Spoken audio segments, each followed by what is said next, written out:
Umalis na ang tugboat ng China na ilang araw nagpapaikot-ikot sa Ayungin Shoal ayon sa Philippine Navy. Batay naman sa satellite photos na nakuha ng Reuters, kinukumpuni na ang barko ng China Coast Guard na bumangga sa barko ng Chinese Navy malapit sa Bajo de Masinloc. Balitang hatid ni Chino Gaston.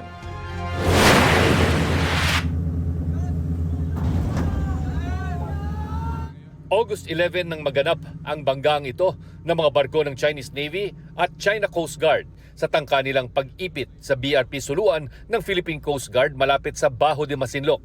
Dahil sa banggaan, kitang napingas ang nguso ng barko ng China Coast Guard at napinsala rin ang barko ng Chinese Navy. Halos 2 linggo makalipas, sa mga satellite photo na nakuha ng Reuters, ang Coast Guard Ship 3104 makikitang nakadaong sa Yulin Naval Base sa Hainan Island. Ayon sa Reuters, under repair ang 3104 na makikitang wala na ang dulong bahagi ng bow o harapan na parte ng barko. May nakatabi ding tugboat sa gilid nito. Ayon sa Philippine Navy, ang mga ganitong klaseng pagkasira inaabot ng ilang buwan o di kaya taon bago maging seaworthy ang isang barko. There appears to be much damage to the front portion of the Coast Guard ship. But we don't know if there were any other damages, especially to the underwater part, the lining of the shaft, and other critical parts of the ship. So generally, I would say around 1 to 2 months.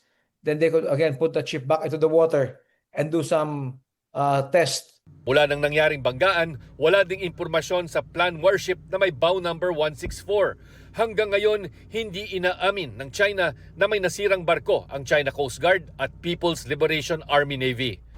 How can you basically reconcile, China developing a world-class military, then this incident happened?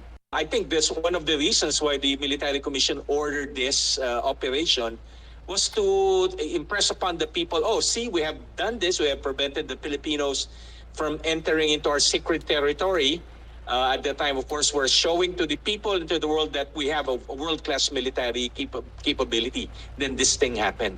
Samantala, umalis na raw ng Ayungin ang tugboat ng Chinese Navy na ilang araw nang paikot-ikot sa Ayungin Shoal. Pero nananatili ang 15 Chinese Maritime Militia at 2 China Coast Guard ships at 2 rigid hull inflatable boats malapit sa Ayungin Shoal. The tugboat was not sighted anymore after the 26th, hindi na siya nakita. But for ending the other day, which is 26 August, same report as the previous days. So basically, the number has been constant, 15 MMV to Chinese Coast Guard to Maritime Militia. Yung rib naman, minsan inaakyat, binababa. So we usually don't count it anymore. Hindi nagpapakakampante ang Philippine Navy para matiyak na ligtas ang mga sundalo sa BRP Sierra Madre at maayos na maisasagawa ang mga resupply at troop rotation mission doon. Chino Gaston nagbabalita para sa GMA Integrated News.